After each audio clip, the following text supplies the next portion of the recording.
L'acronyme USAR veut dire Unité de sauvetage, d'appui et de recherche.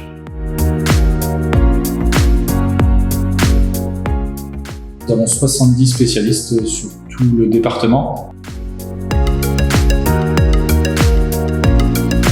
Alors, le matériel dont on dispose pour faire les sauvetages sont le lot de sauvetage, de protection contre les chutes, les échelles à coulisses et la barquette de sauvetage. Mais ce qui va nous distinguer, c'est notre capacité à accéder à une victime pour faire ce sauvetage. Donc les outils de percement, les outils de découpe, le matériel pour faire de l'étaiement. Sa formation initiale de sapeur-pompier. Et ensuite, vous pouvez accéder au stage USAR 1, qui est le stage de l'équipier. Ensuite, vous avez le niveau USAR 2, qui est le chef d'unité sauvetage d'éblément, qu'on peut appeler aussi un chef d'agrès, qui va commander une unité. Et ensuite, vous avez le niveau USAR 3, qui est donc le chef de section, qu'on peut apparenter à un chef de groupe, qui va commander plusieurs unités USAR.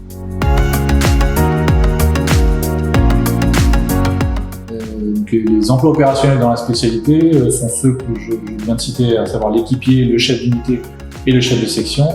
Et on va également retrouver une particularité qui sont les évaluateurs en risque bâtimentaire.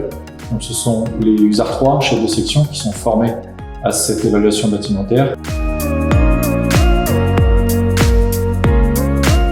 Donc les opérations sur lesquelles le USAR est engagé sont par nature des interventions où on a une menace ou d'effondrement, ou un bâtiment qui s'est effondré ou qui menace ruine, en milieu urbain principalement. Au quotidien, on intervient en soutien des intervenants sur les opérations de sauvetage pour sécuriser leur progression et sécuriser les bâtiments. On peut intervenir aussi en soutien des opérations incendie puisque les structures sont déstabilisées.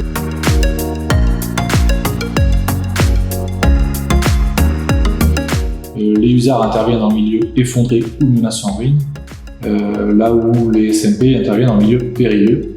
La principale différence va donc être sur le matériel et sur les hauteurs sur lesquelles on peut travailler.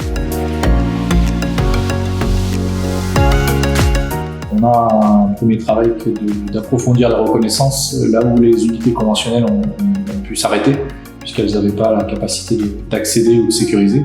Après cette étape-là, on va devoir approfondir nos reconnaissances et donc faire des recherches de victimes sous les décombres. Ça permettra de localiser de manière approximative les victimes, de pouvoir creuser, percer, découper pour pouvoir y accéder.